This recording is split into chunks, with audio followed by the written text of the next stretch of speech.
cambiano le norme ma non le posizioni. Sui migranti, dopo la proposta del ministro Minniti che prevede misure più severe sui richiedenti asilo, nella Marca rimane il nodo della caserma Serena che ospita oltre 700 stranieri. Il sindaco di Casier sostiene il sistema dell'accoglienza diffusa. Il sindaco di Castelfranco, che è anche presidente della provincia, no. Io credo molto nella nuova politica sull'immigrazione che sta portando Minniti, ci mancherebbe altro. Siamo consapevoli che la strada non è facile. Io ho sempre detto sin dal momento in cui mi sono insediato che il problema dei profughi non è un problema che compete ad un sindaco.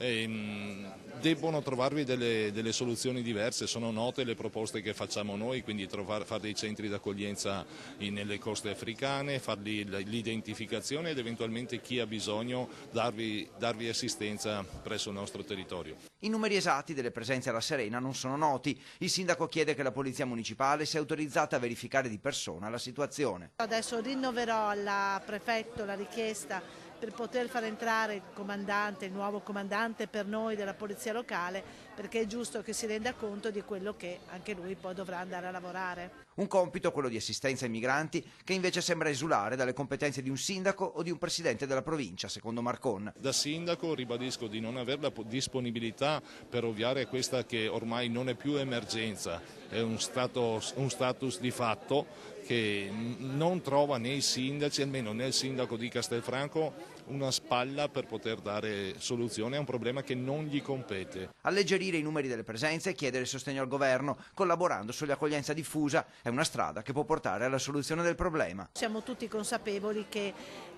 l'apertura dei nuovi CIE, che nulla hanno a che fare con quelli vecchi, tutte queste proposte di nuovo collaborare con questi stati esteri sui quali mancava la collaborazione, quindi poterli riportare poi in patria, assolutamente devono essere portati avanti. Porta chiusa invece a Castelfranco, sono altre le esigenze del primo cittadino che ha una scaletta di priorità ben chiara.